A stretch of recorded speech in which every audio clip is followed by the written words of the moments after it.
भथेरी अपनी मजदूर माँ बाप की 2 लड़कियों के बाद तीसरी औलाद थी। 3 लड़कियों के पैदा होने से दुखी होकर उसके पिता ने उसका नाम भथेरी रख दिया था। भथेरी का अर्थ था बहुत, और भथेरी के माता पिता अब चौथी लड़की नहीं चाहते थे।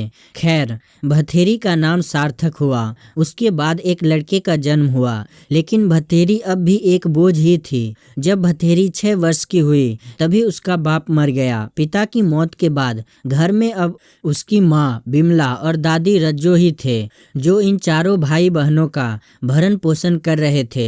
भथेरी की दादी रज्जो को आज भी बेटे की मौत से ज्यादा दुख ये था कि भथेरी का बाप अपने पीछे 3 लड़कियों को छोड़ गया था। वो अक्सर कहा करती थी, खुद तो मुक्ति पाली, अब पता नहीं मेरी बुलावा कब होगी, कब भगवान इन नरकों से मुझे मुक्ति देगा। भथेरी ने लड़की होने के कारण अपनी पूरी जिंदगी अपने परिवार की घृणा और धुतकार ही सही। पति की मौत के बाद भथेरी की मां बिमला भी भाव शून्य हो गई थी। उसे भी अब अपनी तीनों बेटियां जिम्मेवारी नहीं, बोझ ही दिखाई देती थी। जब भथेरी 12 वर्ष की हुई तो उसे ब्लड कैंसर हो गया। डॉक्टर ने बताया कि काफी रुपया भी लगेगा और परिवार में से किसी को अपना मेरुरज्जा मतलब किडनी देना पड़ेगा। डॉक्टर ने साफ कहा था कि देने वाले की जान को कोई खतरा नहीं होगा। 12 साल की लड़की के ब्लड कैंसर होने की खबर जैसे ही गांव वालों को लगी तो भथेरी के लिए गांव वालों का दिल पसीज गया।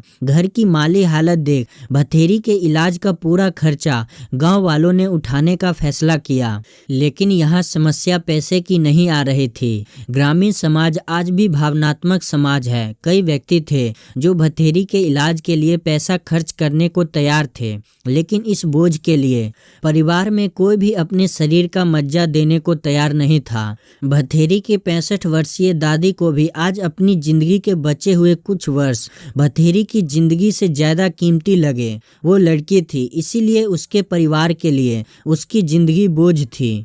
अपनी बीमारी से घुटती भथेरी आज मर चुकी थी। घर पर काफी लोग जमा थे। सब भथेरी की माँ और दादी को हौसला दे रहे थे और उसकी गरीबी को कोस रहे थे।